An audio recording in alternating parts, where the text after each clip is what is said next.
Yo, yo, saha, yo, saha, saha.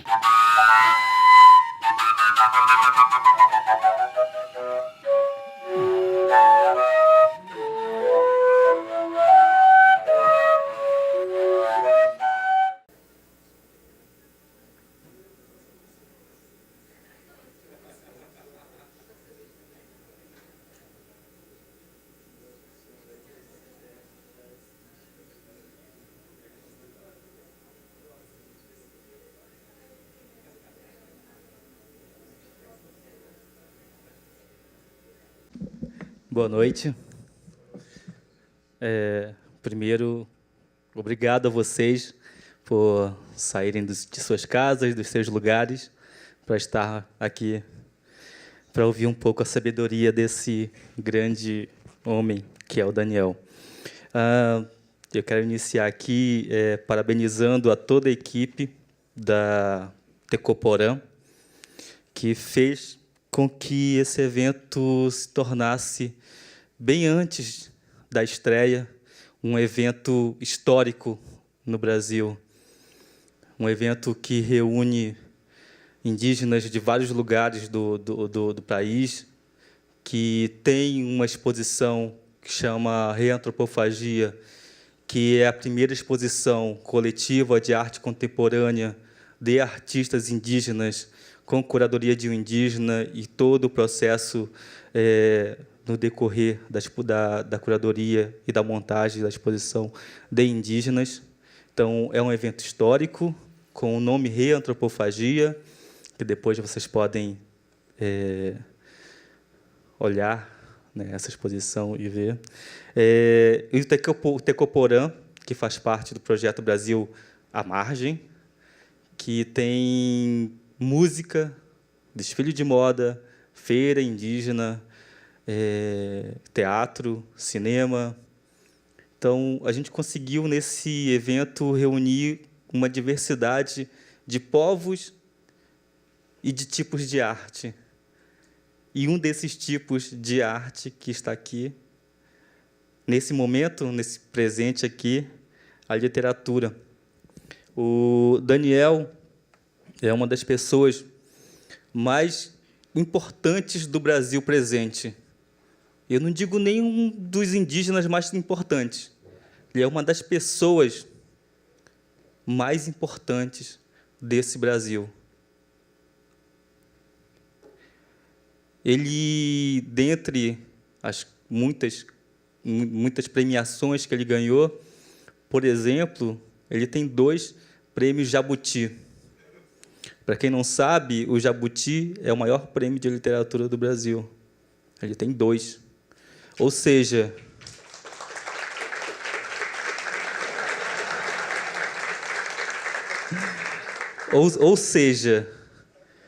já não é possível, em 2019, que tenha pessoas no Brasil que não o conheçam, ou que ignore a presença nesse Brasil da força da literatura indígena. O Daniel, junto com outros escritores indígenas, que eu não consigo nem dizer quantos hoje, fazem parte ou da criação de uma instituição chamada Instituto UCA, que é um lugar onde agrega a maior parte dos escritores indígenas hoje, com produções aí diversas, desde livros infantos juvenis, a romances, a ficções, a documentos históricos e a livros acadêmicos. Então, repito, é impossível que, em 2019, ainda tenham pessoas que desconheçam ou que não estão ligados na importância e na força da literatura indígena, assim como de outras artes indígenas. Estamos num momento bem complicado no Brasil, todo mundo sabe. Algumas pessoas descobriram o que é o Brasil que nós, povos indígenas, já conhecemos desde 1500, algumas pessoas descobriram ano passado. Né? Medos de se perderem alguns direitos, medo de sofrerem violência, medos diversos, medos, inclusive medos abstratos, que as populações indígenas no Brasil já conheciam esses medos desde 1500. Sejam bem-vindos ao Brasil. Esse é o Brasil. Sejam bem-vindos. E que legal que vocês estão aqui para ouvir as palavras do Daniel. E a gente vai falar sobre o que hoje, Daniel? Sobre tempo, né? Sobre tempo. O tempo é teu. Muito boa tarde a todos vocês, amigos e amigas aqui presentes. É, de fato, uma honra, né, estar passando esse tempo aqui com vocês, né, para trazer um pouco o pensamento dos povos indígenas. O meu pensamento em particular, mas também um pensamento que vem banhado, né, dos conhecimentos de todos os povos indígenas brasileiros, das tradições ancestrais no mundo inteiro. Fico feliz que a gente possa efetivamente debater, né, a nossa contemporaneidade e debater esse bem-viver indígena. Mostrar que esse bem-viver, o jeito indígena de olhar para a vida, para o mundo, para a realidade, para as estrelas e para si mesmo, é uma forma também de resistir. Resistir a um sistema econômico, um sistema político, né, um sistema financeiro que quer engolir a gente o tempo inteiro. E a nossa resistência tem sido de procurar viver a nossa vida de uma maneira digna, né? Não abrindo mão daquilo que os nossos ancestrais nos deram, nos ajudaram a construir. E, sobretudo, pensar, não é, que, em pleno século XXI, né, num mundo tão bombardeado por tecnologias, os povos indígenas são uma voz, né, de resistência, não à tecnologia, mas resistência ao domínio de uma arte ou de uma tecnologia que acaba engolindo as pessoas, acaba não servindo às pessoas. As pessoas acabam sendo serviçais da tecnologia, não é? E as populações indígenas têm mostrado que é possível usá-las de uma forma consciente, não é? Mostrando, inclusive, que é isso que nós temos feito ao longo dos últimos 10 mil anos, para não ser muito vaidoso. Nos últimos 10 mil anos, a gente tem feito esse trabalho de atualizar a nossa cultura, não é? E é assim que eu vejo a nossa resistência hoje, né, como uma atualização da nossa memória, como uma atualização da nossa cultura, né, porque nós somos, sobretudo, seres do presente, né, do agora. E queria agradecer, portanto, o convite e essa mediação que Denilson está fazendo. Não acredito em tudo que ele falou, né, sobre essa coisa da importância assim, tão grande. Eu acho que eu tenho procurado fazer um trabalho de ajudar o Brasil a pensar sobre si mesmo, tendo como ponto de partida o bem-viver indígena. Eu tenho procurado fazer com que o Brasil não esqueça de onde o Brasil veio.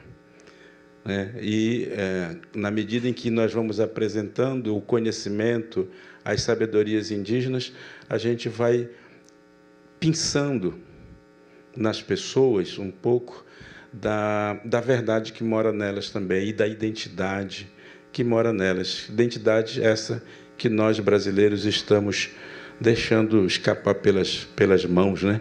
quando a gente repete esses discursos todos de ódio, esses discursos todos de repulsa ao diferente. Não é? E eu queria começar, então, essa nossa prosa falando exatamente um pouco sobre esse tema do tempo. Eu gosto sempre de falar do tempo, porque ele praticamente coloca exatamente o que há de diferente entre nós. O que há de diferente entre as nossas relações, o que há de diferente entre as abordagens que as pessoas fazem a respeito do que nós somos. Porque vocês sabem que o Brasil tem uma diversidade cultural e linguística muito grande.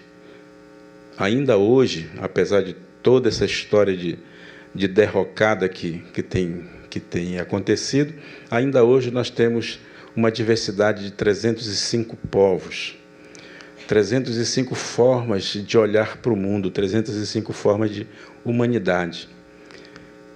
E ainda são faladas no nosso território 274 línguas. Mas, infelizmente, nós aprendemos, ao longo do nosso processo educativo, que no Brasil só se fala o português, que é a língua do colonizador. Essa língua que foi imposta também para os nossos povos, além de ter sido imposta para o próprio povo brasileiro. Lembrando que, inclusive, o nosso português, não é? É um português absolutamente diferente dos outros países que falam a língua portuguesa, exatamente por conta da influência do tupi na formação da nossa língua, né? E, claro, da influência também das línguas africanas que por aqui chegaram e influenciaram a formação dessa língua que nós falamos, mas que continua sendo a língua do colonizador. E a gente não aprende na escola essa diversidade linguística. A gente sequer ouviu falar que existe, até porque vem sendo reforçado ao longo desses 500 anos a ideia de um índio, um índio fictício, uma figura que foi criada, né, a bel prazer dos colonizadores, para poder diminuir a própria existência dessas populações. Por isso, uma das minhas, digamos, missões nesse mundo, eu diria, é justamente discutir o tempo inteiro com as pessoas essa palavra, né, essa palavra índio, que é uma palavra que diz muito pouco a respeito do que nós somos. A palavra índio, efetivamente, não diz quem eu sou. A palavra índio diz o que as pessoas acham que eu sou. E, ao dizer o que elas acham que eu sou, elas quase sempre, e essa palavra traz esse peso, me coloca lá nos rodapés da história, me coloca por baixo do tapete, coloca em todos os outros cantos, menos no lugar aonde eu deveria estar. E, quando eu falo eu, estou falando, naturalmente, de toda uma coletividade, de todo um povo, de todos esses povos. A palavra índio, vocês sabem, é uma palavra inventada, é uma palavra que, ao longo da nossa história, foi ganhando significados, mas quase sempre significados que estão ligados a uma imagem construída, a um estereótipo construído. E esse estereótipo, ao invés de nos aproximar, ao invés de nos abraçar, né, na nossa formação identitária, acabou nos distanciando, nos colocando longe uns dos outros. Eu, que escrevo para criança, principalmente, vou muito às escolas, e sempre que vou às escolas, as crianças ficam aterrorizadas quando elas descobrem que o famoso índio vai lá visitá-las. Porque, por alguma maneira mágica, que eu ainda não sei, elas morrem de medo do tal do índio. E morrem de medo, certamente, porque alguém, ou alguma história, ou alguma narrativa, acabou dizendo para elas que o tal do índio, ele é um ser fora da curva, como se diz, né? É um extraterrestre que está chegando ali e que vai assombrá-las de alguma forma. E esse tipo de essa palavra, a força dessa palavra tem criado esse distanciamento. E vocês sabem que a palavra ela foi colocada na gente, e eu digo na gente porque todos nós temos isso, sob dois aspectos. Um, do ponto de vista romântico, facilitado, inclusive, pelo romantismo da literatura, né, da literatura de José de Alencar, que vem trazendo, vem formando uma imagem romântica ou ligada a um passado heróico, né, das populações indígenas. E quando esse romantismo chega até nós, ele chega justamente com toda uma série de imagens equivocadas, muitas vezes. Porque é a imagem daquele índio que vive lá no meio da floresta, no bem bom, né? Fica o dia inteiro caçando, pescando, andando de canoa, num verdadeiro paraíso terreal, não é? Vive assim. Até tem uma música que fizeram para isso, não sei se vocês lembram dessa música, ela diz mais ou menos assim: se Deus quiser, um dia eu quero ser índio, andar pelado no meio da taba, num eterno domingo, feito bicho preguiça, e tomar banho de sol, banho de sol, banho de sol, baila comigo como quem baila na tribo. Conhece, né? Da vovó do rock. É uma música que ela representa, a meu ver, toda essa ideia romântica que as pessoas foram desenvolvendo ao longo do tempo. E é justamente esse índio que a gente comemorou no dia 19 de abril. Esse índio que é uma ficção, que está ligado a um passado, que está ligado a uma ideia antiga que a gente tem desses povos e que a gente traz para os dias de hoje como se fosse uma realidade. Portanto, mora só na nossa ficção. Mas existe também uma outra visão. Existe essa visão romântica ou romantizada, mas existe também uma outra visão que é uma visão mais ideologizada. É aquela visão que diz assim: índio é preguiçoso, viu? Índio é perigoso. Índio é atrasado. Índio atrapalha o progresso e o desenvolvimento. Vocês andam ouvindo essas coisas, né? Através de algumas vozes oficiais, inclusive. Índio tem muita terra e não sabe o que fazer com ela. Ou é insolente. Índio... Ou é insolente. É insolente.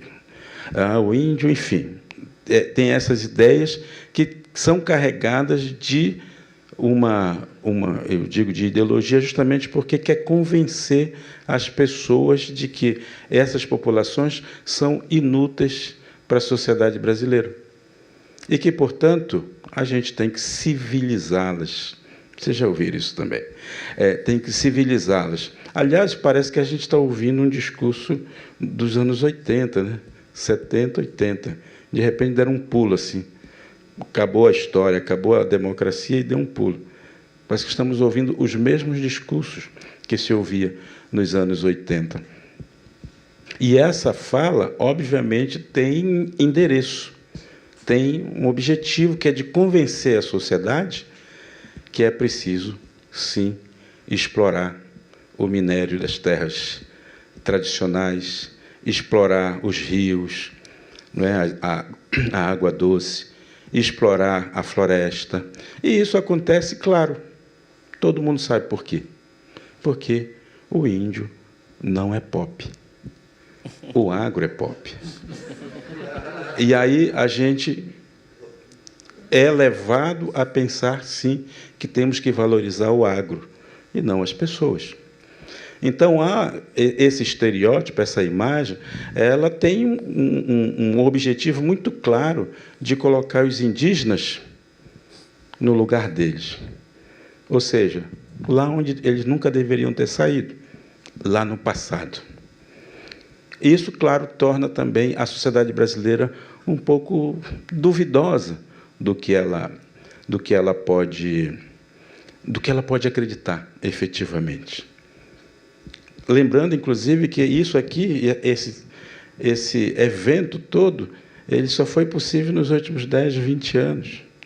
O Brasil tem 519 anos, e só nos últimos 30 anos, vamos pensando na Constituição de 88, nos últimos 30 anos é que os indígenas começaram a ter alguma visibilidade dentro da sociedade brasileira. E alguns ainda dizem que isso é privilégio, né? Alguns dizem que ir para a universidade ainda é um privilégio. Então, veja que é um discurso que vem se repetindo ao longo do tempo e que nunca efetivamente saiu de dentro da gente. Porque quando as pessoas escutam que o índio vai aparecer, né, o que vem na cabeça das pessoas? Sobretudo falando nas pessoas do brasileiro comum, né? O que vem? Vem aquele índio que está no imaginário delas, né? O índio enfeitado, o índio pintado, o índio peladão, balançando os balangandãs para cima e para baixo. Esse índio é que mora no imaginário das pessoas. Aí, quando de repente alguém diz assim, mas esse índio ele foi para a universidade, esse índio ganhou o prêmio Jabuti, esse índio ganhou o prêmio no cinema, esse índio está expondo lá em Nova York suas obras de arte. As pessoas arregalam os olhos e dizem imediatamente, então ele não é mais índio de verdade. Ele não é mais índio de verdade, ele já é um de nós. Como se isso fosse um grande elogio a se fazer para alguém. Ele já é um de nós, já se entregou ao sistema. A gente já pode, né, já provavelmente já é mais um corrupto na história. As pessoas se dão o direito, porque o brasileiro se dá o direito de dizer quem pode ser e quem não pode ser, quem é e quem não é. Elas se dão o direito de criar uma imagem na cabeça e não se livrar nunca mais dessa imagem. E a gente esquece exatamente de que nós somos seus contemporâneos. E aí vem a ideia do tempo, que eu queria lembrar para vocês. O tempo da cidade, ele é o tempo do relógio. O tempo do relógio é o tempo da produção, é o tempo do acúmulo, é o tempo do relógio de ponto, não é? É o tempo de gerar riqueza, é o tempo da constante corrida atrás do tempo. As pessoas chamam correr atrás do tempo, em algo eles dizem que isso é buscar a felicidade, porque a felicidade está sempre ali na frente, nunca está aqui. Essa visão de tempo é uma visão linear. Por isso nós aprendemos o tempo, a história, né, temporal, como passado, presente, e nos ensinaram que existe um tal de futuro. E as pessoas esquecem o passado, não vivem o presente, mas vivem correndo atrás de um futuro. E o futuro, ele é uma conquista a ser feita. E as pessoas apostam todas as suas fichas no tal do futuro. E fazem isso acumulando coisas, porque dizem, um dia, sim, quando eu me aposentar, aos 99, eu serei feliz. Aí eu vou poder usufruir da riqueza que eu acumulei. Afinal de contas, agora sim eu vou poder viajar, né, com uma bengalinha, assim, vou poder viajar pelo mundo inteiro. Então, e nós educamos as nossas crianças, dentro dessa perspectiva do tempo linear, nós educamos as nossas crianças a nunca estarem aqui e agora, a sempre estarem pensando lá na frente. A pergunta que mais se ouve dos pais, dos adultos para as crianças é: o que você vai ser quando crescer? E a criança cresce achando que ela vai ser alguém um dia. e que ela nunca é alguém agora. Porque nós vendemos para essas crianças a ideia de um futuro. Nós vendemos a ideia de que elas só poderão ser felizes se forem alguém na vida. Esse tempo linear, ele é um tempo que nos tira do agora. Ao contrário, o tempo indígena não é o tempo do relógio. O tempo indígena é o tempo da natureza. E vocês sabem que a natureza é cíclica. A natureza, que recentemente passou por uma mudança, não é? Ela era verão e agora é outono, ela se desdobra sobre si mesma para poder se renovar. Ela faz esse movimento o tempo inteiro, não é isso? E ela faz isso por quê? Porque ela precisa estar o tempo inteiro num processo de movimento. E veja que eu estou falando da natureza como um ser vivo. Não estou falando como uma ideia abstrata, mas como um ser vivo, né? E todo ser vivente vai mudando de pele, né? De vez em quando. Vai mudando de cor, vai mudando de estação, de uma forma cíclica. Esse tempo circular é um tempo da natureza. É o tempo de quem só tem 2 tempos possíveis. O passado, que é o tempo da memória. O passado é quem diz quem a gente é, da onde a gente veio e o que a gente faz nesse mundo. E existe o outro tempo, que é o tempo do agora, que é o hoje, que nós chamamos de presente. Meu avô, quando queria falar isso, ele dizia assim: se o momento atual não fosse bom, não se chamaria presente. Olha que coisa bonita. E em Munduruku não existe a palavra futuro. E não existe a palavra futuro, talvez, não sei se vocês sabem disso, é porque simplesmente o futuro não existe. O futuro é pura especulação, efetivamente. E as palavras indígenas, elas são dadas muito em função da experiência que a gente faz de algum acontecimento. As línguas indígenas, elas são línguas muito práticas. Por isso, amanhã sim. Aí não vamos pensar o futuro de uma forma mais a longo prazo lá, né? Essa ideia do futuro como um planejamento a longo prazo. O amanhã, o depois, claro que existe essas palavras. Mas a gente costuma, então, colocar as coisas de uma forma muito prática. Se vocês pegarem o que significa a palavra Guanabara, vocês vão entender o que eu estou falando, né? Se pegarem a palavra Niterói, vocês vão perceber do que eu estou falando, porque são palavras que têm a ver com algum tipo de experiência que a pessoa, que um grupo teve com relação à natureza. Essa é a praticidade da língua que os indígenas têm. Portanto, são coisas que foram experimentadas. Que eu saiba, ninguém conseguiu experimentar o futuro ainda. Portanto, essa palavra, pelo menos entre os Munduruku, não me consta que alguém tenha experimentado. Então, essa palavra não foi criada pelo nosso povo.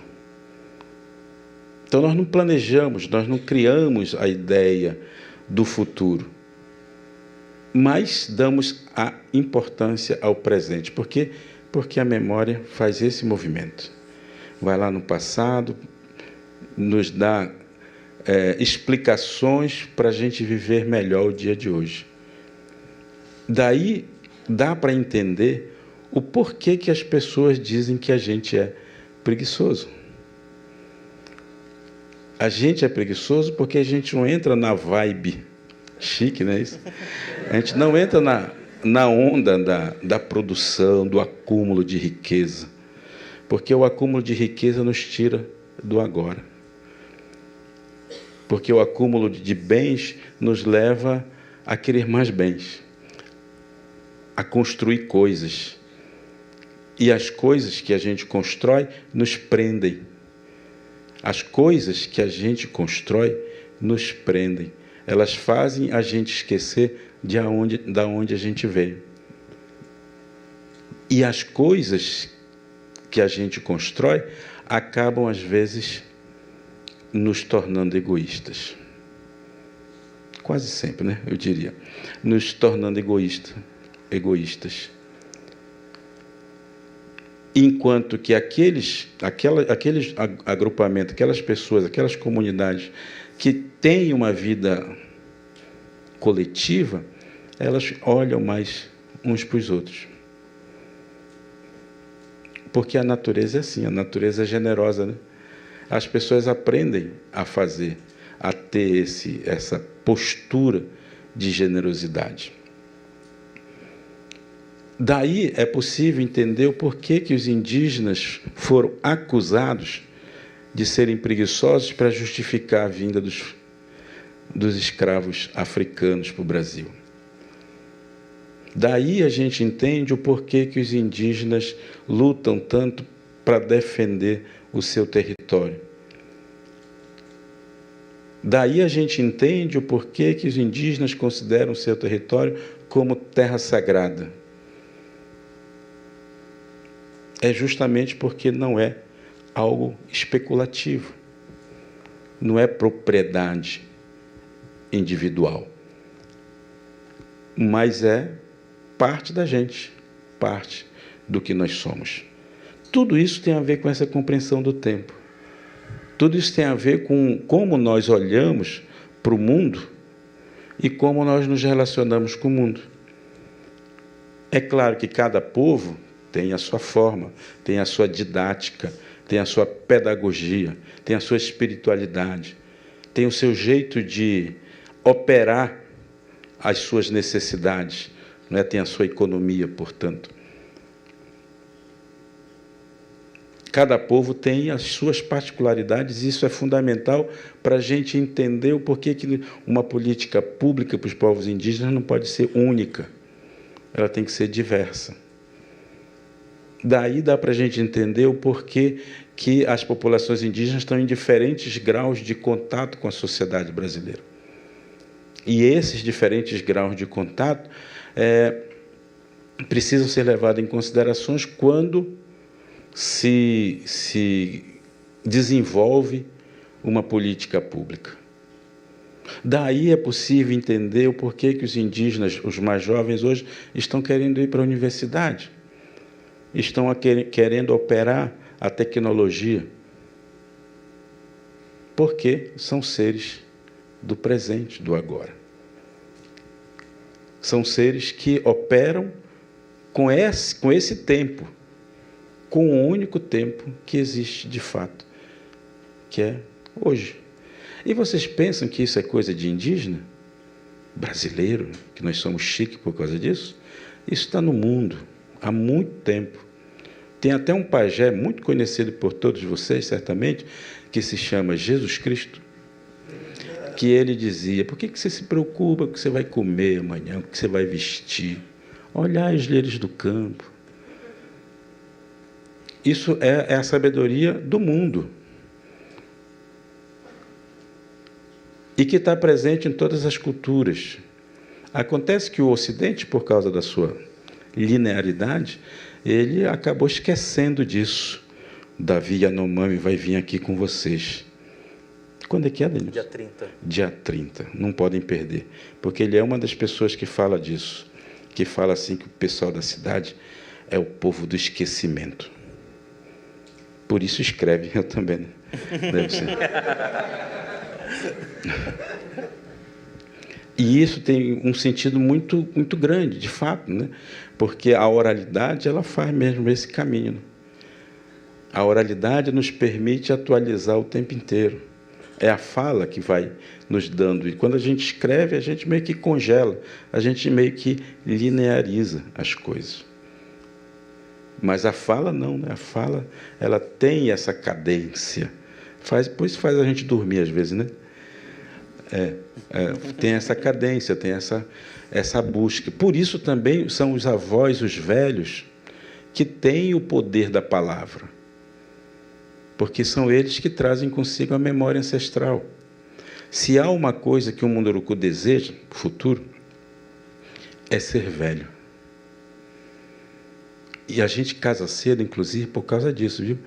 A gente não casa cedo porque não tem nada para fazer lá. A gente casa cedo porque a gente quer ser velho. E para ser velho, a gente tem que pagar um pedágio que chama casamento.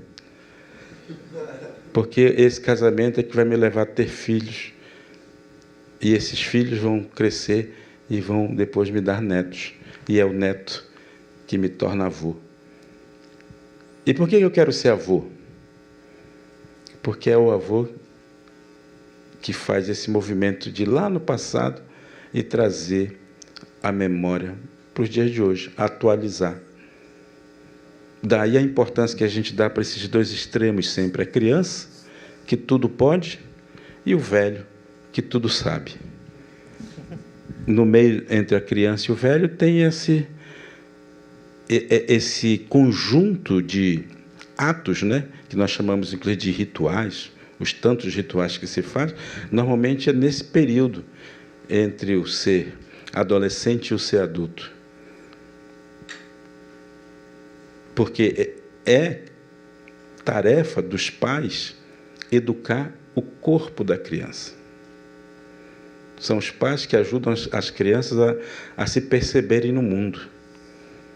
Por isso elas estão sempre com os pais na pesca, na brincadeira, nos jogos, na hora de plantar a roça, na hora de caçar, às vezes com os pais, nem que seja de brincadeira, né? Na hora de ir para a canoa, os pais estão ali olhando, porque é brincando que as crianças vão educar o próprio corpo. E essa é a tarefa dos pais, sobretudo. Mas cabe aos avós educar a alma. E como eles fazem isso? Contando histórias. Trazendo o passado para hoje. Fazendo com que o passado, a nossa história, o nosso pertencimento, ele tenha sentido. E é nessa hora que a gente se renova. Na hora que ele faz esse movimento, é que a gente está se renovando. Portanto, pessoal, aquilo que eu dizia, né, tem toda uma lógica, uma dinâmica, que as pessoas que não entendem, olham só a superfície, elas ficam apenas no imaginário, nas ideias que são trazidas para cima e que enfeitam, né, um modo de olhar para o nosso mundo, para a nossa cultura. Quando as pessoas mergulham, e talvez alguns de vocês tenham mergulhado nessa cultura já, sabe que a gente nunca fica impune, né? Porque é uma cultura que está o tempo inteiro questionando. Questionando o quê? O nosso modo.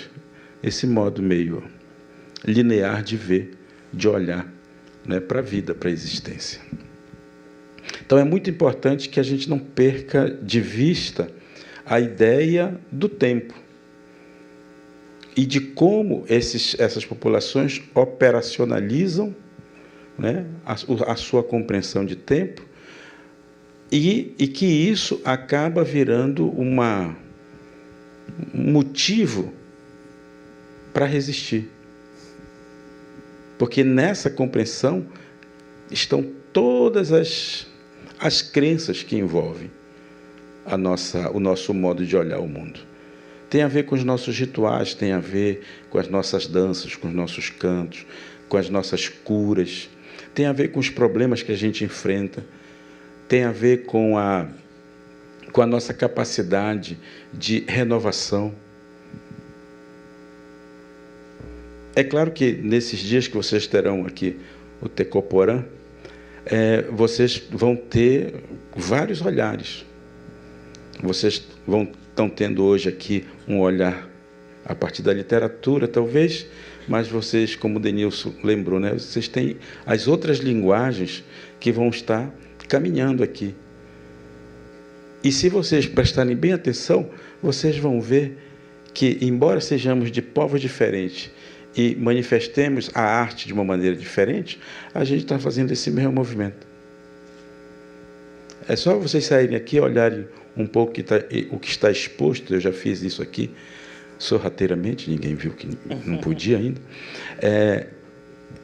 Eu olhando ali, eu disse, poxa vida, ó, isso aqui tem a ver com uma compreensão que eu tenho também. Então, quer dizer, tudo está interligado. Quando eu falo da circularidade, eu estou falando exatamente da nossa capacidade de nos sentirmos parte do todo. E essa visão, esse olhar, ele está muito presente ainda nos dias de hoje. Eu sei que alguns de vocês podem estar achando que eu estou romantizando também, né? Mas não se trata de romantizar nesse caso, né? Se trata de trazer uma leitura que poderíamos chamar de filosófica, que os indígenas trazem consigo, não pensando as coisas de uma maneira organizada, como é a filosofia ocidental, mas vivendo isso no seu cotidiano. E quando a gente percebe que isso está acontecendo, né? Ou melhor, quando é que a gente percebe isso acontecendo? Quando a gente ouve o tempo inteiro o grito de resistência que esses povos estão dando. Esse evento aqui, que traz muito a marca da curadoria indígena, é um grito de resistência.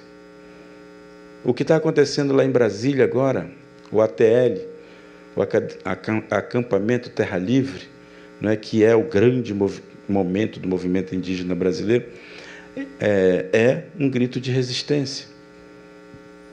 Aquilo que está acontecendo em vários lugares do Brasil, aproveitando a ideia do abril indígena, são os gritos de resistência. Porque também é essa hora em que a mídia dá uma certa visibilidade para a gente. É nessa hora que a mídia lembra que a gente existe. E eu diria, lembra errado ainda.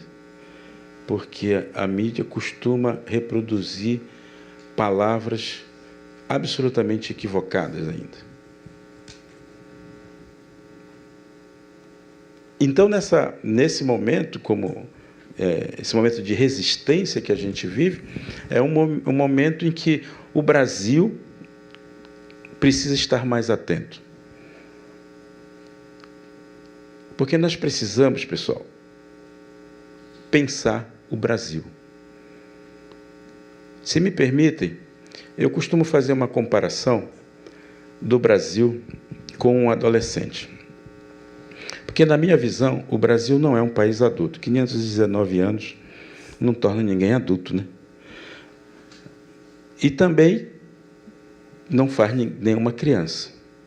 Então, o Brasil está ali, entre a criança e o adulto. E quem está entre a criança e o adulto, quem é? O adolescente, né? E o que caracteriza a adolescência? Que crise é que a adolescência traz consigo? É a crise de identidade. O que é a crise de identidade, se não uma necessidade que a gente tem que descolar do passado e aceitar o que nós somos? Se descobrir, né? Se descobrir, se reconhecer. Sabe o que o adolescente Brasil faz? Como todo bom adolescente, ele vai no espelho, olha e vê as marcas que estão no rosto dele.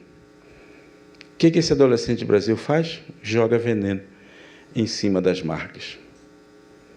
Porque ele não se identifica com elas. E o mais interessante desse exemplo é que o espelho, ele sempre revela o que está atrás da gente, né? Não é assim? Porque ele faz o inverso. Esse adolescente, quando olha para trás, ele não gosta do que vê. Porque o que tem atrás dele? Os povos indígenas e os povos africanos. Essas duas matrizes que ele aprendeu a não gostar. A única coisa que ele gosta, minimamente, é um pedacinho assim de uma outra matriz. A matriz europeia, Aí ele joga todas as suas fichas nesse pedacinho aqui. Então, o que ele faz? Joga um pano preto no espelho para não se ver mais, para não olhar o seu passado. Ele prefere investir nessa minúscula fagulha que ele chama de Europa. Esse adolescente nunca vai crescer, porque o que caracteriza exatamente a adolescência é a reconciliação que a gente faz com aquilo que nós somos. É quando a gente aceita que estamos num processo. Infelizmente, ou felizmente, talvez, o Brasil precise fazer uma reconciliação com a sua história. Ele precisa olhar para trás. E precisa aprender a gostar da sua história. A impressão que eu tenho, como um observador, né, é que o nosso país, o Brasil, ele não gosta de si mesmo. Isso por quê? Porque ele é um adolescente. E a esperança é que a gente consiga tirar esse pano que tem na frente do espelho e o Brasil consiga se ver, se enxergar, se perceber. E aí, só aí, é que ele vai efetivamente alimentar em si a ideia do pertencimento, que é o que os indígenas têm mostrado. Porque só o pertencimento é que nos compromete com as coisas, juntamente com o presente. Só o presente, só o agora, é que nos compromete com a realidade. Nós aprendemos a deixar para depois, fazer amanhã. Amanhã eu vou ser feliz, não é assim? Amanhã eu mudo o Brasil. E a gente acaba lavando as mãos, né, do nosso compromisso. E o comprometimento é característico daqueles que sabem que tem que caçar e pescar todos os dias para poder sobreviver. É característico daqueles que sabem que tem que plantar todo dia para que mais tarde ele tenha alimento. Ou seja, é o compromisso com o coletivo. O Brasil, eu acho, tem a vocação para ser feliz. Infelizmente, a gente está jogando nossa felicidade em outro canto. E é por isso que a gente não consegue se reconciliar. E é por isso que a gente ainda continua alimentando desprezo pelos povos indígenas. Porque a gente não foi capaz de perceber que o que nos torna efetivamente brasileiros diferentes no mundo é a nossa diversidade. Nós queremos ser iguais a todo mundo. E o Brasil não nasceu para ser igual. A vocação do Brasil é para a diversidade. E ele precisa alimentar isso nele. É isso um pouco que eu tenho procurado fazer na literatura.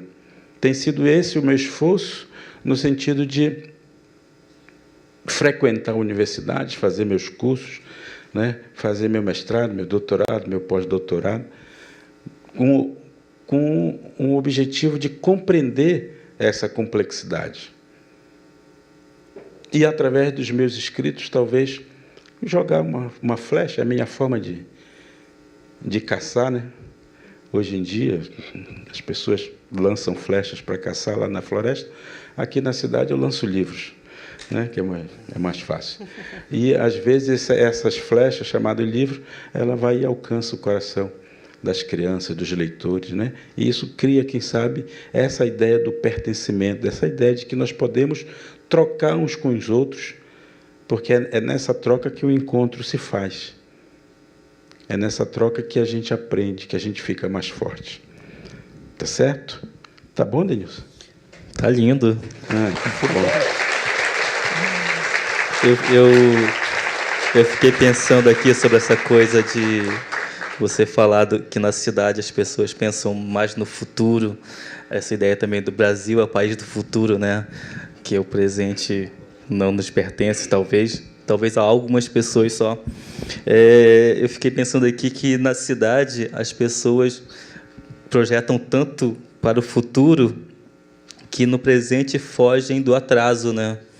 Do atraso no trânsito, do atraso das prestações, do atraso de vida, de vários atrasos, né? E permanecem atrasados sempre. E aí, como se não se reconhece como atrasados, projetam em outras pessoas que não se atrasam igual a eles, né? Então, os atrasados são aqueles que vivem o presente, né? Boa, Somos... isso aí. Eu gostei disso. Eu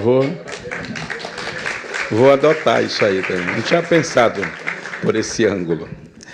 E dessa forma pragmática, como é basicamente o pensamento das populações indígenas do Brasil, a gente está sempre presente nessa luta diária, né?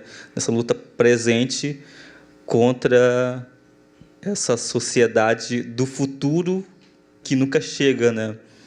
Daí vem essas resistências, né, presentes, como a TL agora.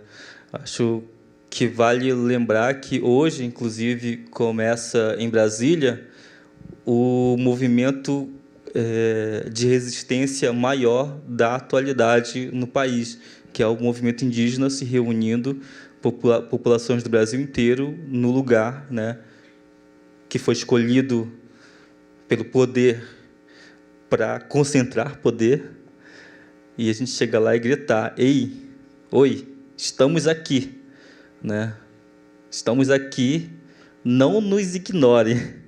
Acho que a mesma forma que você grita nos livros, não ignore a cultura munduruku, nem a cultura indígena. É interessante que o próprio governo, né, tenta tomar atitudes no sentido de provocar, né, nos indígenas uma reação, ou provocar no Brasil uma reação contra os indígenas, quando o presidente vai em redes sociais e fala: os índios estão se juntando aqui, são 10 mil índios com dinheiro público. Né? Aí o movimento indígena vai dizer assim: que dinheiro público, que nada, né? Isso é dinheiro do povo brasileiro que nós estamos juntando, as pessoas estão fazendo vaquinha para nos ajudar. Isso, se for público, né? Se é dinheiro público, de fato, talvez seja, né? Mas é pela vontade das pessoas, né? Pelo imposto, né, que as pessoas pagam, que esse sim é um crime, né? Essa coisa de imposto para a gente, para todo mundo. Então, eu acho que tem muito esse equívoco, né? Um equívoco que, aliás, está muito presente hoje em dia nas pessoas, porque as vozes oficiais, elas são vozes equivocadas, a meu ver, né? E talvez por isso também que eu imagino assim, que o Brasil ele está no atraso, né? No atraso que você lembra. Mas você falou do presente, da OTL presente, eu queria dizer Marielle presente, né? Marielle presente. É isso aí.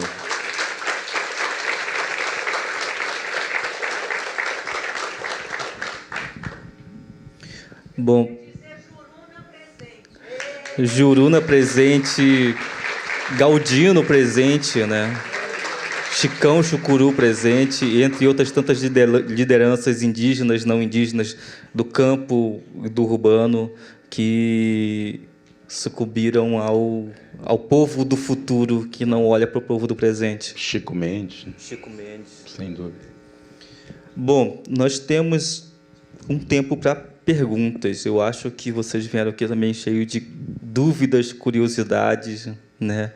E aproveitar o momento único com o Daniel para fazer alguma pergunta. Então, pensem bem essas perguntas, porque não temos tanto tempo.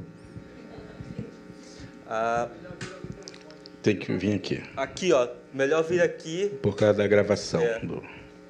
Aliás, está sendo transmitido Está ao vivo, então dá uma saudação Estamos ao vivo. para as pessoas que estão do outro lado inteiro. da tela. No mundo inteiro, né? Para o mundo inteiro. É, todo mundo, mamãe, todo mundo. A minha mãe, aliás, vou fazer uma propagandinha. Se inscrevam no nosso canal. Eu tenho um canal no YouTube, Denilson também tem. Daniel Munduruku, Instituto UCA, TV Isso, UCA. TV UCA. Curtam a página também do Daniel. Isso, se Sigam. inscrevam lá, já tenho 3 pessoas inscritas. Se vocês forem lá se inscreverem, vai virar 4, 5. Tá. A minha meta hoje é 5 pessoas. Bom, eu quero perguntar se esse projeto ele irá para várias universidades do nosso país. E outra pergunta, as políticas públicas, e você citou que tem povos que vivem melhor do que outros, várias tribos. Eu tenho conhecimento, porque eu sou sul-mato-grossense, e no estado de Mato Grosso do Sul, na cidade de Dourados, tinha uma tribo lá que era muito sofrida. E essa tribo teve lá um fato, que os índios cometeram suicídio coletivo. Então, eu também percebia que as políticas públicas para os índios elas eram muito falhas. E eu gostaria de saber em que estados você tem conhecimento que essa política pública ela levou relevância à vida indígena. E quero também citar que tem estados que dão mais valores à cultura indígena do que outros no nosso país. Eu fiquei encantadíssima com a presença no Carnaval, no Maranhão, das tribos indígenas, que nós, às vezes, não temos tantas condições econômicas para viajarmos, para conhecermos os nossos estados, a cultura dos nossos estados. Muitas vezes nós conhecemos a cultura do nosso estado, mas dos outros estados nós não conhecemos, porque às vezes é difícil até mesmo nós conseguirmos entrar na universidade, né? Imagina você ter dinheiro para viajar, para conhecer a cultura do nosso país. Muito bem. Como é seu nome? Meu nome é Ivonete. Muito bem, dona Ivonete. Muito bem. Eu posso responder sobre o evento. Bom, o evento, acho que a maioria que é de Niterói leram os jornais dessas últimas semanas. E a resposta é: a gente gostaria muito que fosse itinerante toda essa grande mostra Tecoporã, mas não sabemos o futuro. A gente sabe que há um projeto, né, acho que até antigo, de defasagem das universidades e que atualmente é um projeto real e oficial, digamos assim. Então, nós não sabemos. Gostaríamos muito que o Tecoporã tivesse na Universidade do Ceará, da Bahia, do Amazonas, do Rio Grande do Sul, mas nós não sabemos. E aí, os outros, eu acho que o Daniel pode responder. Vamos procurar ser bem objetivo para não, né, dar tempo para mais pessoas perguntarem, mas eu só queria fazer 2 concertinhos na fala. Primeiro, a palavra índio, eu disse, não nos representa. É uma palavra que nega o que nós somos. Eu tenho debatido muito isso, a necessidade de a gente trocar o uso genérico da palavra índio, que é um termo genérico, né, pensando, por exemplo, na palavra indígena como sendo uma coisa um pouco mais efetiva, com algum significado. A palavra índio é uma palavra vazia de significado. Tá? Ela sempre nos remete a imagens. Aliás, se vocês tiverem curiosidade, depois pegue lá um dicionário e veja o que significa a palavra índio. Vocês vão descobrir que índio é o elemento químico número 49 da tabela periódica. Fiquei tão feliz quando soube disso. Já era tanta coisa. Só depois tem uma coisa ligada, relativa aos primeiros habitantes, o que não significa absolutamente nada. Mas se vocês forem no mesmo dicionário e pegarem a palavra indígena, vocês vão descobrir que lá está escrito que é que significa originário. Originário, ou aquele que é daquela terra, né, daquele lugar, efetivamente. Então, a palavra indígena, ela tem esse sentido de originário. Então, eu pertenço a um povo, meu povo é o povo Munduruku. Eu sou originário desse povo. Eu sou um indígena desse povo. Então, é importante a gente pensar. É o indígena Munduruku, é o indígena do povo Tuyuca Dessano, é um povo Yanomami. Fica claro, porque o que vai gerar nas pessoas um certo conhecimento é quando elas descobrirem que nós trazemos uma identidade com a gente. A palavra índio apaga essa identidade, porque nos coloca como se fôssemos a mesma coisa. E não somos. Eu, aliás, sou mais bonito que ele. Brincadeira. Mas dá essa dimensão, essa ideia, né, de que nós somos. Não, temos que ter cuidado com isso, porque a palavra ela é perigosa, né? Vocês sabem disso. Tem gente que fala que é politicamente correto. Não. É apenas correto. É certo. E tem que ser usado de forma correta. Porque essa palavra índio, ela joga a gente lá para baixo o tempo inteiro. A mesma coisa quando a gente se refere aos povos indígenas. Não se referir a eles como tribos, porque nós não somos tribos. Tribos também é uma palavra do colonizador para desqualificar a nossa completude, né? Aquilo que nós somos enquanto povos mesmo. Povos inteiros, não pedaço de povo, como a palavra tribo remete à ideia, né, de que nós somos um pedaço do povo brasileiro. Nós não somos pedaço do povo, nós somos parte do povo brasileiro, mas uma parte diferente. E somos povos com uma certa autonomia com relação ao povo brasileiro. E aí vem toda aquela questão também dos tempos de contato e tudo mais. Tá bom? Então, dito isso, eu penso que as suas questões, dona Ivonete, são questões assim que elas exigem que a gente leve isso, inclusive, para as escolas, para as universidades, que a gente tem que começar a mudar o pensamento das pessoas ali, na raiz, né? Na raiz do problema, né? Para que a gente comece a olhar isso de uma forma mais ampla. Porque, é claro, quando alguém diz os índios se suicidam, como se isso fosse uma coisa geral para todos os povos, e não é. Porque isso tem a ver com o grau de contato, com o tipo de situação que vive. O povo Caiová, que a senhora está se referindo lá no Mato Grosso do Sul, é um povo que, de fato, tem uma grande incidência de suicídio. Mas não é gratuito isso, não é porque eles têm vontade de se matar, se matam e tudo bem. Não, é porque tem toda uma questão social que envolve a compreensão deles de vida, de sociedade, e que está sendo massacrada, está sendo ferida, está sendo violentada. E, às vezes, muitos jovens não têm muitas alternativas, não veem como alternativa.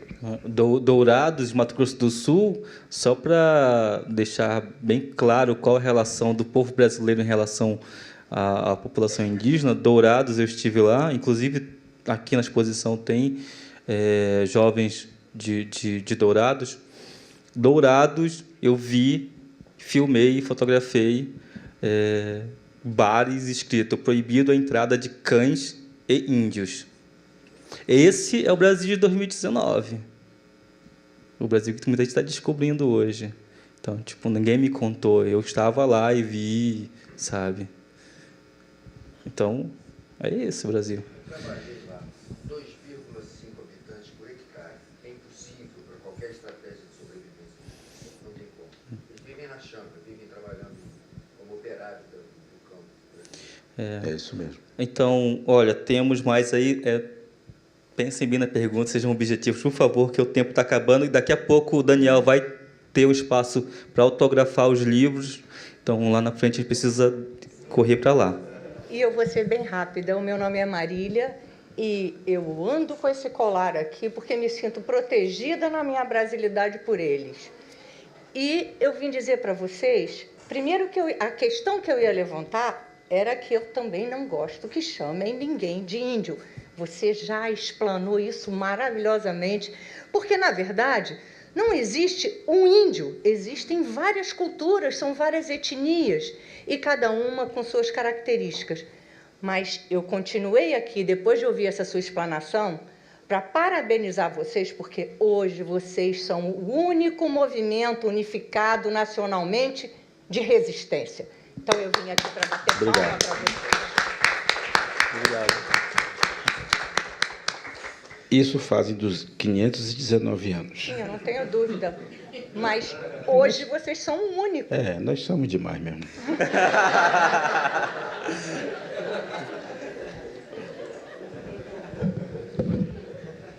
Bom, boa tarde, boa noite. Boa noite. Vejo que vocês ainda não chegaram na velhice, mas já tem muita sabedoria. Então, primeiro, obrigado por terem vindo aqui dar essa oportunidade de compartilhar conosco essa percepção. Eu tenho uma pergunta muito simples e gostaria de contribuir para esse comentário sobre a palavra índio ou indígena. A pergunta simples é o seguinte: como as crianças indígenas hoje, ou uma parte delas, dos seus povos, percebem essa pressão da sociedade brasileira sobre elas, sobre o presente delas? O comentário sobre a questão da palavra índio ou indígena, que eu descobri fazendo contato com outros estudiosos, inclusive da Ásia, é o seguinte: é até uma ironia. A palavra índio, né, vem do termo original criado pelos persas. Os persas têm uma superstição na qual eles não falavam, no tempo de Xerxes, muito antigo, a palavra S no início de qualquer palavra. Eles acreditavam que podia abrir um espaço para vir fantasmas.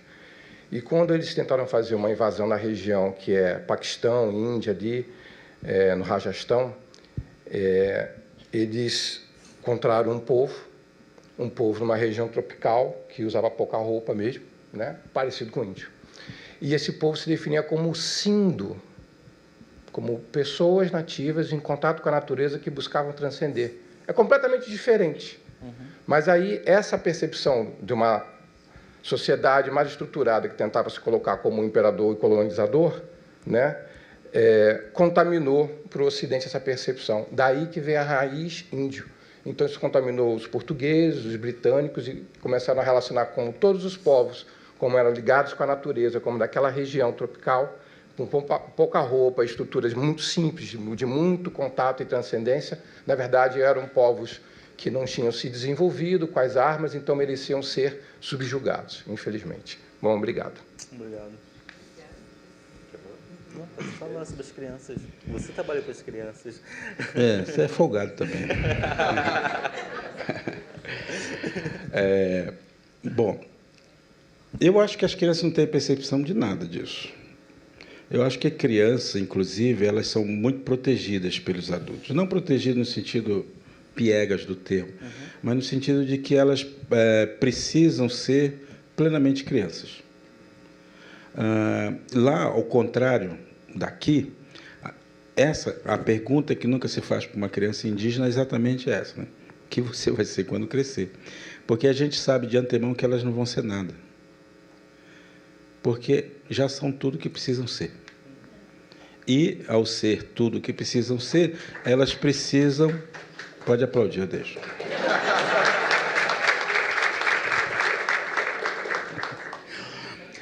Ao serem tudo que precisa ser, os adultos, cabe aos adultos dar a proteção que elas precisam para serem plenamente crianças.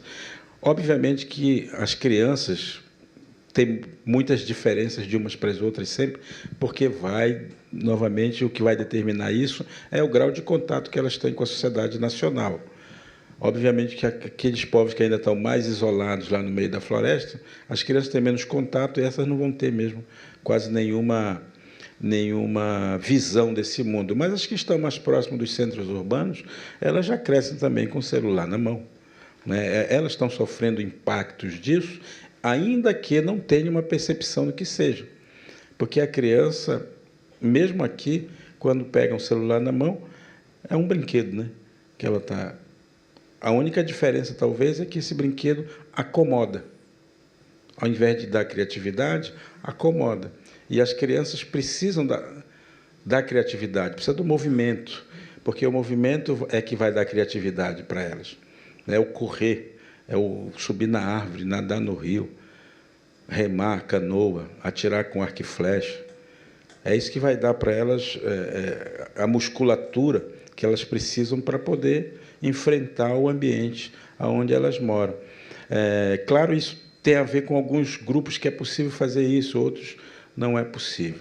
Então, eu diria que as nossas crianças elas têm, em alguns casos, uma percepção muito clara do que está acontecendo, porque elas fazem parte da comunidade o tempo inteiro, né? E outras tantas, em outros lugares, têm uma percepção um pouco menos desenvolvida do que está acontecendo. Mas, certamente, são essas crianças que depois vão estar na linha de frente, porque tem muitas comunidades que estão até desistindo de viver, né? Em função desses conflitos que estão acontecendo. Lembrem vocês que ainda existem vestígios de cerca de 60 grupos indígenas sem nenhum contato com a sociedade nacional. Vocês imaginem que, em pleno século XXI, tem gente por aí que nunca tomou uma Coca-Cola gelada, nunca comeu miojo. Que gente atrasada, não é mesmo? Brincadeira à parte, né? São grupos humanos que estão dizendo assim, isso aí é bom para vocês, fiquem lá. E o mais interessante, pessoal, cabe, está na Constituição, ao Estado brasileiro proteger essas comunidades. Por isso que a destruição da FUNAI ou a divisão da FUNAI, como fizeram, é uma violência aos direitos humanos dos povos indígenas.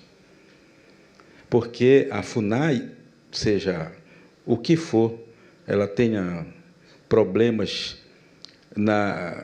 dentro delas, no corpo de seus funcionários ou coisa parecida, ela ainda é o braço do Estado brasileiro para proteger as populações indígenas que têm menos contato com a sociedade.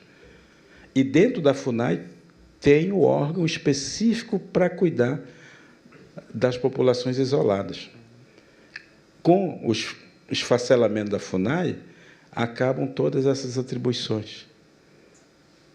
Então, vejam que é algo muito mais violento, pernicioso do que a gente imagina, né? Porque de fato, abrir os territórios dessas populações quase sem contato, abrir esses territórios à sanha, né? À ganância, dos latifundiários, dos garimpeiros, dos clandestinos, sobretudo, né? Mas também dos oficialmente, porque aí vai entrar todas as outras questões de exploração do território indígena. Bem rapidinho, por favor. Boa noite a todas e todos. Gostaria de saudar, primeiramente, a comissão organizadora, o Daniel, o Denilson e, sobretudo, as trabalhadoras e trabalhadores terceirizadas, né, que também são altamente precarizadas, né, e precarizados e são parte constitutiva daqui da universidade, de toda e qualquer universidade aqui no Brasil. Eu vou pegar o gancho da fala do Daniel, logo no final, da necessidade de nos reconciliarmos com a nossa história e, de certa forma, um gancho também que você acabou de falar agora.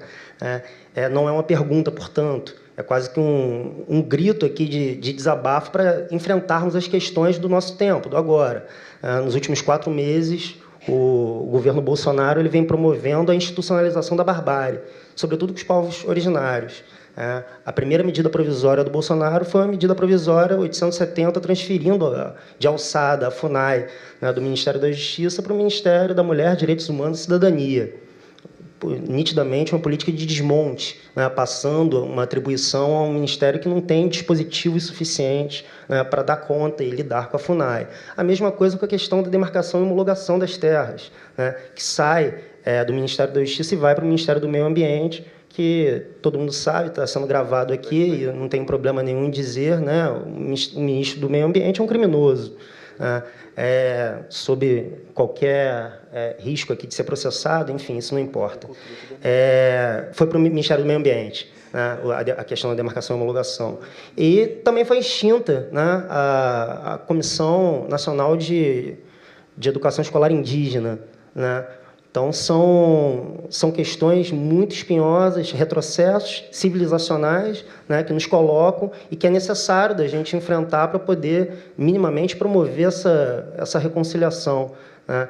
Então, basicamente utilizar aqui o microfone também como um espaço de denúncia para demonstrar o que está acontecendo agora, né, de barbaridade institucionalizada. Muito bem. Nossa, um pouco alto para mim.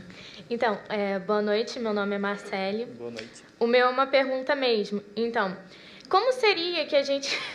como que a gente trabalharia com as crianças, com as nossas crianças que estão tão inseridas nesse tempo linear, a questão do tempo cíclico, que é uma coisa extremamente importante para a nossa sociedade. Das coisas que eu aprendi. Que o tempo cíclico, ele traz esse pertencimento ao espaço para a gente, que é um problema que a gente vem sofrendo com as nossas crianças. Não se sentem pertencentes tanto ao espaço escolar quanto ao espaço mundo. Então, eu queria, assim, uma luz além do livro. Se quiser me dar o livro, eu aceito. Tem quatro técnicas de como fazer isso aqui. Dele deve ter mais umas dezenas. Tem o canal dele no YouTube que ele fala sobre isso também, e ele pode falar também outros vídeos, enfim, acho que já é bem pragmático isso. Bem pragmático, é verdade. Não, Marcelo, eu entendo assim, a sua angústia, porque é a angústia de todo mundo que é provocado por essa ideia nova. A ideia é jogar mesmo um piolho na cabeça dos educadores, sabe? O educador tem que ficar o tempo inteiro coçando a cabeça e dizer: o que eu faço com isso que agora eu sei? Agora eu estou sabendo. Antes eu não sabia, agora que eu sei, o que eu faço com essa coisa toda? Né? É claro que eu não sou exatamente aquele que vai dar resposta para isso, porque eu não nasci para dar resposta, eu nasci para fazer pergunta também. Mas é muito importante entender que a dinâmica das crianças é a dinâmica da circularidade. A escola é o lugar onde a criança começa a ser linear. A escola é um lugar da linearidade. É por isso que as crianças choram quando vão para a escola a primeira vez, vocês sabem disso, né? Elas ficam se esperneando lá, gritando, elas sabem que vão deixar. Por isso a criança gosta de ouvir história, muitas vezes, a mesma história, tantas vezes. Por que isso acontece? Porque a história tem que fazer sentido. A dinâmica da oralidade é a repetição o tempo inteiro. E a história ganha sentido. Ela não basta ouvir uma vez só. Ela tem que ir ouvindo muitas vezes a mesma história. E essa história vai se completando dentro da cabeça dela. Então, eu acho que a grande prática de todo mundo tem que ser contar história. Contar história para as crianças, contar história para os adolescentes, contar as histórias para os adultos, cabeçudos, e deixar que os velhos participem da escola, né? Sejam eles narradores também das suas histórias. Isso assim num repente de resposta. Mas você é muito pequenininho ainda para estar fazendo essas perguntas sérias demais. Tá certo. Mas é isso. E como o Denilson falou, tem os livros que vocês podem ter. Aliás, me permito só fazer a propaganda de um livro em especial que tem muito a ver com essas questões de atualização de repertório. Não é? Eu escrevi esse livro aqui, chama Mundurucando. É o Mundurucando 2. Eu fiz o Mundurucando 1. Eu fiz esse Mundurucando 2, que é uma brincadeira com a palavra filosofando. O ocidental, quando pensa, a gente está filosofando. É chique. E o munduruku, quando pensa, o que a gente está fazendo? Mundurucando. E esse aqui, em especial, eu fiz para educadores, numa tentativa de, justamente, atualizar o repertório dos educadores. Aí aqui tem, além das reflexões, tem propostas de atividade, né, tem algumas indicações de leitura, etc. e tal, que é um livro, portanto, bastante prático. E vocês só vão encontrar esse livro assim, aqui e agora, porque ele foi feito pela minha editora. Eu criei uma editora, porque eu sou chique demais. E é a editora que chama UCA Editorial. Esse livro e esse outro aqui, já aproveitando para a segunda, o merchandising, que é o livro que eu estou lançando, né, das coisas que aprendi, que também eu fiz pelo meu selo, chama Ensaios sobre o Bem Viver. Um pouco essa decoporã que vocês estão refletindo aqui, né, que assim, são livros, são reflexões, são pequenos textos, né, de reflexão sobre o meu caminho pelo mundo, né, e como eu observo o mundo, e o que essas coisas do mundo me ensinam, e como é que eu faço a junção do saber ocidental com o saber ancestral indígena, né, como é que eu construo isso dentro de mim. E porque já está dentro de mim, eu quis colocar um pouquinho para fora, e fiz esse livro que eu publiquei assim num papel diferente, né? Que é tipo um papel assim, tipo açúcar mascavo, que nem é o branco refinado e nem é o papel, o próprio açúcar mascavo. É um papel craft, tá entre um e outro. Bom, enfim. E mais um. Eu fiz meu doutorado em educação e escrevi, a minha tese é o caráter educativo do movimento indígena brasileiro. Esse livro é o resumo da minha tese, né? E ele foi publicado pela editora Paulinas, e é onde eu coloco um pouco a minha compreensão de como o movimento indígena surgiu, né? Como ele apareceu e como ele foi importante até os anos 90, porque foi o movimento indígena que articulou a sociedade brasileira para aprovar os 2 capítulos que tem, que falam sobre os indígenas dentro da Constituição. Vocês sabem que os indígenas, até 88, eram considerados relativamente incapazes.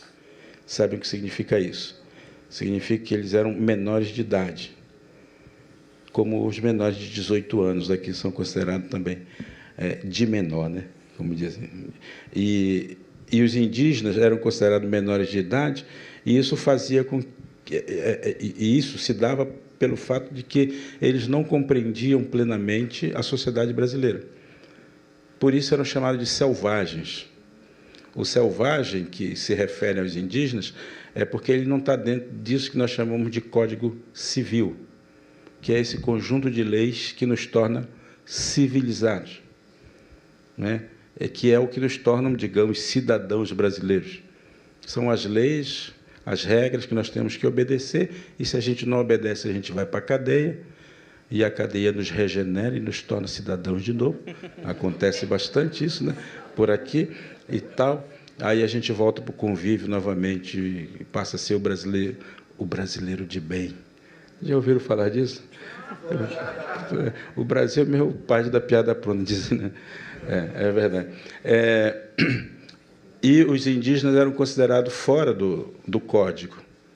Então, por isso, a ideia de torná-los civilizados era tirar desse estado, né, de inconsciência, de não conhecimento da cultura brasileira, trazê-lo para dentro da cultura, torná-los cidadãos de bem e, obviamente, morarem nas favelas, nas periferias e tudo mais, e o território podiam ser plenamente explorado pelos outros brasileiros de bem.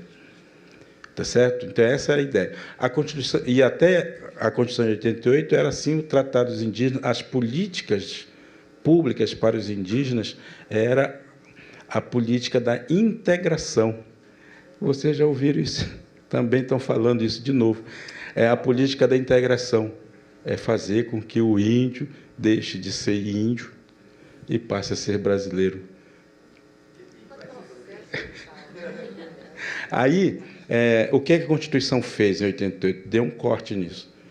A Constituição disse pela primeira vez que não, que os indígenas eram plenamente brasileiros e que não precisavam deixar de ser indígenas para serem brasileiros, porque até então era incompatível. Ou você é índio, ou você é brasileiro.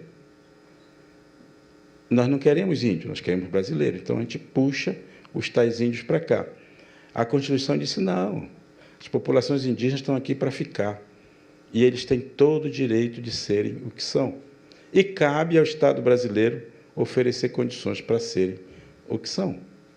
Por isso é que vem toda aquela carga de direitos dos povos indígenas, educação diferenciada, vem o sistema de saúde próprio para os indígenas. Aí vem depois a formação de professores indígenas para irem para as escolas. Depois vem o sistema de cota para os indígenas irem para a universidade, porque são brasileiros, mas são brasileiros diferenciados. Tá certo? Portanto, pessoal, não é um privilégio, é um direito conquistado a duras penas, conquistados com muita dificuldade. E graças, claro, a toda a sociedade civil brasileira que foi lá e também peitou, digamos assim, né? E trouxe... O que está acontecendo aí? E trouxe, né, à tona essa necessidade, né, de olhar os indígenas de uma maneira diferenciada. Tá certo? Chipato? Chipato. Temos o... Mais um? Mais Sim, um mais e se um. encerra. Boa noite a todos. Você, durante a palestra, falou sobre o tempo e sobre a diversidade. Eu queria saber como que vocês tratam, além da diversidade de etnia, sobre a diversidade LGBT nas tribos, nos povos indígenas. Desculpa. Estou um pouco nervoso. As pessoas ficam assim quando eu estou perto dela. Beleza. Meus olhos azuis, eles intimidam. Como é seu nome? Desculpa, esqueci também, John. Está nervoso mesmo. Olha, essas questões elas são muito recentes para nós. Até aonde eu me lembre, nós nunca tivemos isso como um dilema dentro da sociedade Munduruku. Isso nunca apareceu como um problema.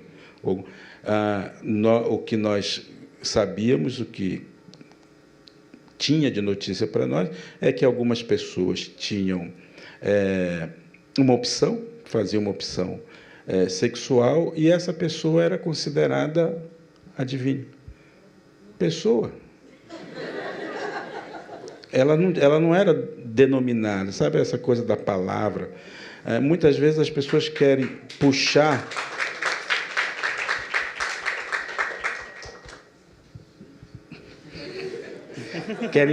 palavras para para entender a lógica indígena. Muitas vezes as pessoas dizem, os índios são machistas. Ué, o que diabo é isso? Né? O que significa isso, cara pálida? O que você está falando? São palavras, machismo, feminismo, é a mesma coisa de sustentabilidade, né? Sustentabilidade.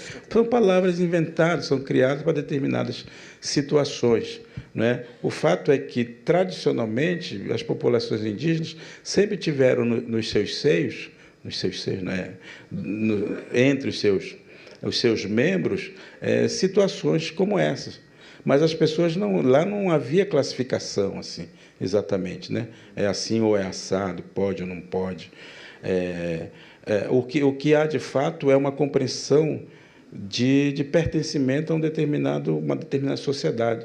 E a sociedade se organiza de um jeito tal que ela responde às dificuldades que vão aparecendo no tempo devido. Agora, existe essas nomenclaturas trazidas para dentro das comunidades hoje, existem grupos de estudo, inclusive entre os indígenas, né, que estão falando sobre a questão de gênero dentro das culturas indígenas. E existe, inclusive, eu acho que vai estar aqui uma da programação, vai ter aqui uma discussão sobre a questão de gênero. É muito legal, esteja aqui, portanto, para falar. Não é bem minha praia falar desse assunto. Sim. Isso. Isso. Amanhã, então, a Catu... Catumirim. Catumirim. Ela vai falar disso. Tá bom, John? Obrigado. Sinto muito... Aquele teu Dá escuruminho ali? Pode ser. Aí eu ia falar, sinto muito, mas senão o Daniel vai só poder assinar 2 livros. Mas se aí... A gente vai lá para fora. Então, pode... Daniel que manda aqui.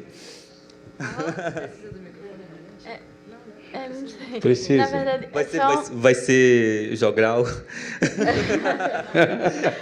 Faz tempo que eu não vi essa palavra. Na verdade, é só um aviso muito breve, porque uma companheira que fazia muita questão que isso fosse dito teve que ir embora correndo, e a gente assumiu, então, no ímpeto, essa missão, que é fazer uma chamada, tomando como mote tudo que está sendo dito aqui, para um espaço de resistência indígena que está sendo tocado lá na aldeia Maracanã.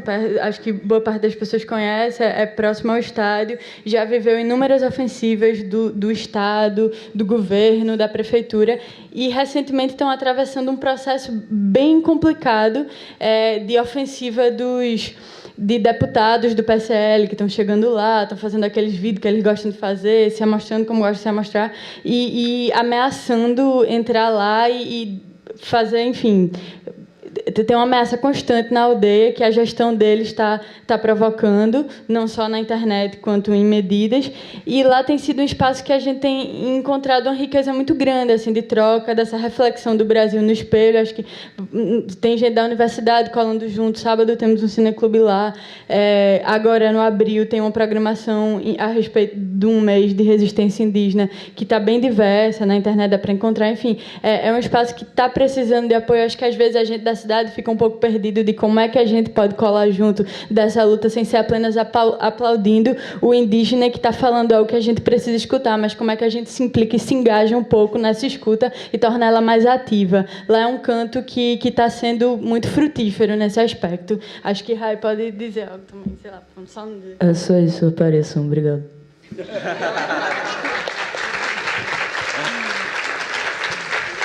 Legal. Que gente fala rápido. Então, quem quiser saber mais sobre a Aldeia Maracanã também nas redes sociais, tem o Facebook e tem o YouTube Aldeia Maracanã, que vocês podem ter bem mais informações, inclusive contextos e vídeos. Enfim, cabe a mim, tá controlado, desculpa esse tempo, mas primeiro agradecer a vocês, tá, por estarem aqui até essa hora. Dizer para vocês que o evento começa hoje, tá, mas vai até o dia 30, então, com atividades diversas. No sábado e no domingo vai ter feira indígena, então, se quiserem vir até aqui e, né, conhecer alguns artesanatos, produtos indígenas, estejam convidados. Amanhã vai ter o Seminário de Línguas Indígenas com o professor José Ribama Bessa, às 10 horas. Vai ter com o professor Wallace de Deus, da UF, a Etnoestéticas Indígenas, as tentativas de abordagem não indígenas sobre a produção plástica ameríndia no Brasil. Vai ter a roda de conversa, né, da Casa Iandê com a Catumirim, que é sobre o cotidiano de uma indígena urbana, lésbica e mãe vivendo na periferia de São Paulo, às 18 horas, aqui na varanda. O show do Dub Furgaldino, mais o Verá MC Guarani e a Catumirim, com projeção da galera do Lab Lux, no Jardim da Reitoria, às 19. E hoje, né, saindo daqui, vai ter sessão de autógrafos com o Daniel Munduruku. Tem livros dele à venda ali, e depois ele vê se ele doa o livro para alguém. Cadê a moça? Talvez, de repente, se ele conseguir os 10 inscritos no YouTube, ele possa sortear um livro dele. Enfim, vai ter sessões de autógrafos com ele ali na saída.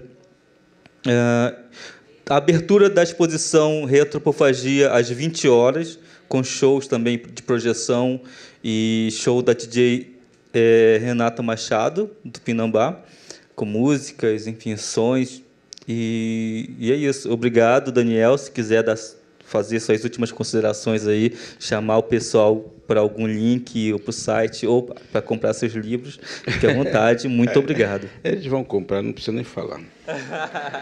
Mas eu queria terminar lendo uma pequena crônica desse livro, tá bom?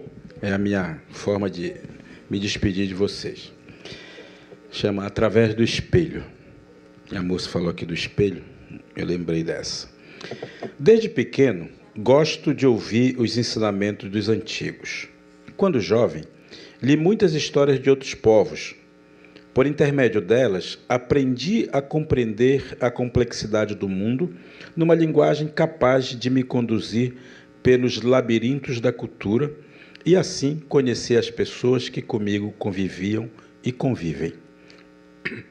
As histórias antigas, mitos, como chamam o Ocidente, nunca foram narrativas fáceis, pois elas se alimentam de uma rede de significados que está muito além de nossa capacidade racional. São como um jogo de videogame, cuja lógica precisa antes ser conhecida para que se chegue ao seu final, não sem antes vencer os desafios que o jogo propõe. Normalmente, usam uma linguagem cifrada que lança mão do antigo estratagema de inverter o que não se diz para se chegar ao que se quer dizer. Entenderam isso? Depois vocês leem. Ou seja, a resposta não está no aparente, mas naquilo que não está ali. Também por isso as histórias são quase sempre direcionadas para o indivíduo e não para a coletividade. Ao ouvir a história, o ouvinte é conduzido por um caminho que apenas ele sabe aonde vai dar. Eu comparo as narrativas como estar em uma sala de espelhos. Para qualquer lado que olhe, você se verá. Ora estará de frente, ora de lado, ora verá as costas, ora verá em profundidade. Você está no centro da narrativa o tempo todo. Ela é contada apenas para você. E, se der a atenção devida, saberá o que ela estará lhe dizendo. Todos temos um mito pessoal. Cabe a cada um de nós descobri-lo. Saberemos quando o encontrarmos? Provavelmente não. Mas haverá em nós uma certeza que não precisará de comprovação. E se você se sentir feliz a cada fim do dia, deve ser porque está no caminho bom. Eu acredito nisso. E para nunca esquecer, sempre olho através do espelho e me vejo. Muito obrigado, gente. Lembrando que, se porventura vocês quiserem adquirir esse livro, mas hoje não estejam assim, ou outros livros de outros autores indígenas, a gente mantém uma livraria virtual que se chama livrariamaracá.com.br. É uma livraria só títulos indígenas de vários autores indígenas do Brasil. Lá é digamos, uma biblioteca, né? Uma livraria onde você pode também ter acesso a alguns livros de outros autores. Ok? Boa noite, muito obrigado. Obrigado, Daniel.